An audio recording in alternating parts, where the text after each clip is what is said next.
Nothing quite like strawberries, and this time of year I can hardly wait to get fresh ones. The prices start to go down and eventually they'll start to come out of the garden, but they're not there yet. So what we have available are those ones that are sort of ballooned in size from going through irrigation that really don't have as much flavor, but this early on they can be okay.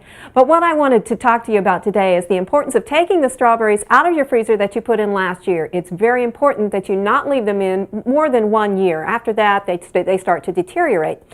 So what I'm going to do today is show you how to use some of those strawberries.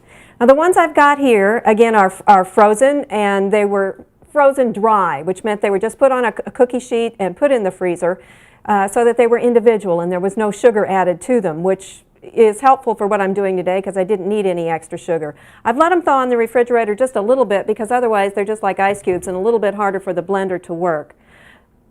The next thing I'm going to add is maybe you want to do it, maybe you don't. There was about a half a cup of strawberries in there, and I'm doubling the recipe. It calls for, it would make a single serving, but I'm going to go ahead and double it today. This is an artificial sweetener, and if you look at the way it goes through my fingers, you'll see that it's very fine and it sort of falls through. It will blow in the breeze with no trouble at all. This is regular sugar, and you notice the difference here. This is crystalline. I need about 2 teaspoons of some kind of, well, for one recipe, 1 tablespoon plus 1 teaspoon for this. But you may want to wait to add the sweetener because the strawberries are going to have some sweetness, and it's going to depend, you know, what good a quality you've got on the strawberries. We're also going to add some yogurt and some milk, and both of those also have some sweetener. So you may want to go ahead and add sweetener later. I'm going to go ahead and sprinkle it in at this point. Changing from sugar to artificial sweetener does change the nutrition facts on this recipe. We dropped from about 149 calories per serving down to about 117. And if you're diabetic or watching the amount of carbohydrates that you take in, it dropped also substantially, I think from around 26 also down to around 17 carbohydrates. So it was a major change in the shift there, and well worth it.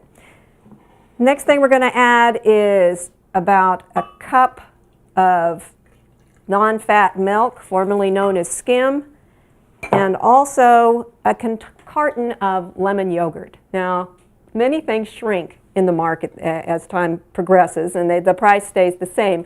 And you may notice the recipe calls for a half a cup.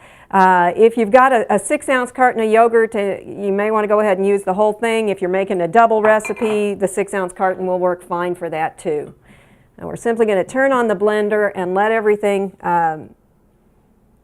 pretty much get pureed. Keep it going until it gets a little bit foamy.